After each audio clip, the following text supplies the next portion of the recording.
Hello and welcome to Law in Brief, brought to you by Legal Eagles LLP.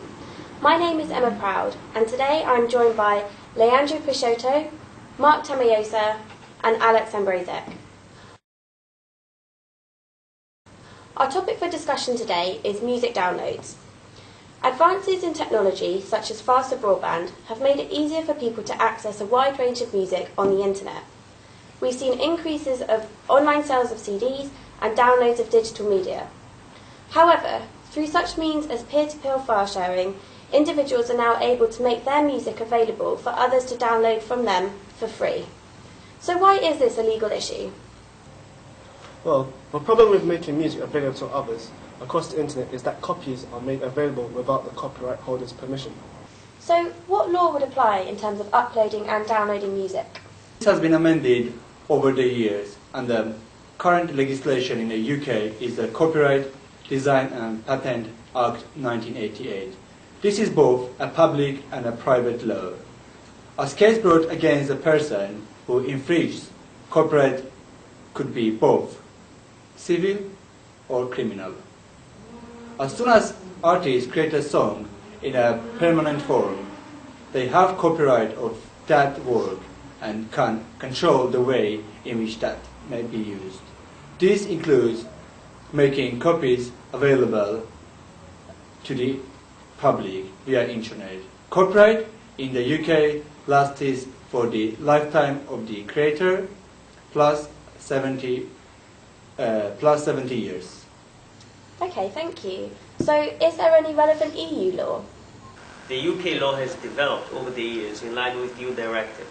Since 1991, there have been 7 EU directives relating to copyright law.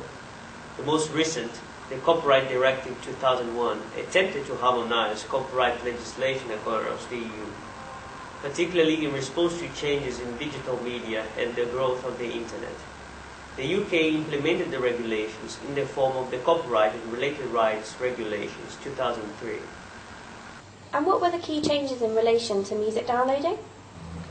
The 2003 regulations strengthened the copyright holders' rights, in particular the right to control how their work is communicated and made available to the public, and restricting how people can avoid copyright measures put in place by the music industry. For example, codes on CDs to prevent unlawful copying. And so how does the judge decide on the ruling? Well, as well as the Copyright Design and Patent Act 1988 and the EU law, the judge will consider the judgment as were made in other copyright infringement cases relating to the downloading music from the internet. As an example could be Polydor Limited and others against Brown and others 2005. Polydor and other record companies brought a case against 2 individuals who made 8,906 songs available for the other people to download from the internet.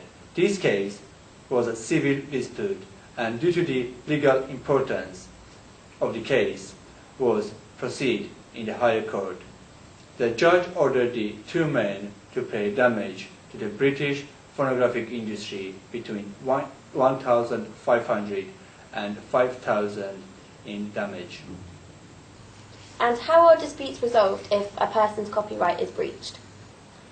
As the Polydor case shows us, a civil claim can be brought against a person who infringes copyright.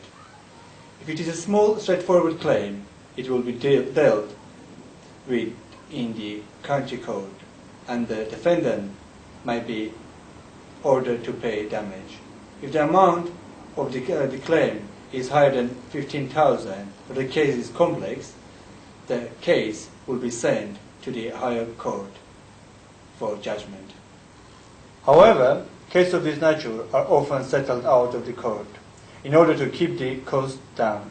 A company such as Polydor will write to the individuals concerned and explain they wish to bring the case against them for breach of copyright, but are willing to avoid the case going to court if they receive a payment of X amount. So is it a criminal offence to download music from the internet without paying for it? Well, Each case is dealt with on its own merit, but in accordance to the new 2003 regulation, it is a criminal offence to work to the public or by take away the performer's making available right. If a criminal case is brought against an individual who has been downloading or making music available on the internet, because the potential prison sentence between 3 months and 2 years and the fine is up to £5,000, the court of first instance would be the magistrates. If it is a summary offence, the case is dealt is judgment in the court. However, the case is complex or of a particular legal importance, then the case would be sent to the Crown Court where the defendant is tried or indictment. This could result in up to 2 years in prison, a fine, or both. And what actions have been taken so far to cut down on illegal downloads in the UK? In July 2008, the UK government brokered a memorandum of understanding between 6 leading ISPs and the music and film sectors. It commits all parties to reducing piracy, and in a trial period during October 2008, ISP wrote warning letters to infringing customers.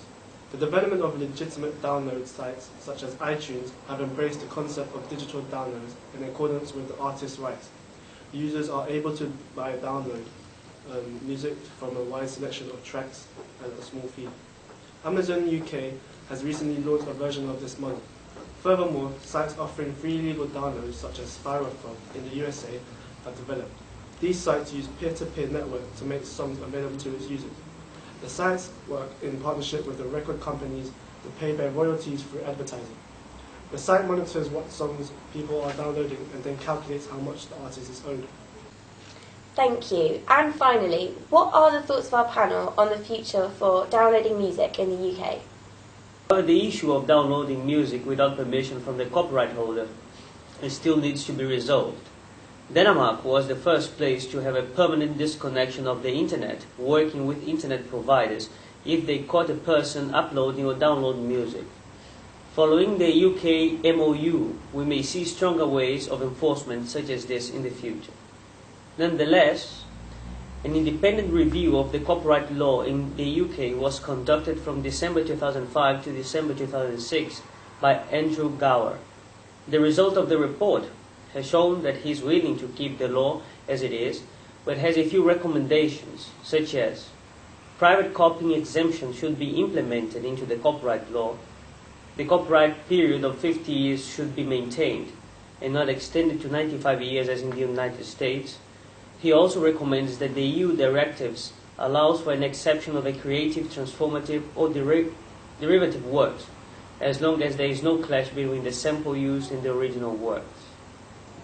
So that's it from me and our guest panel today. We hope you've enjoyed the show and we'll see you next time on Law in Brief. Goodbye.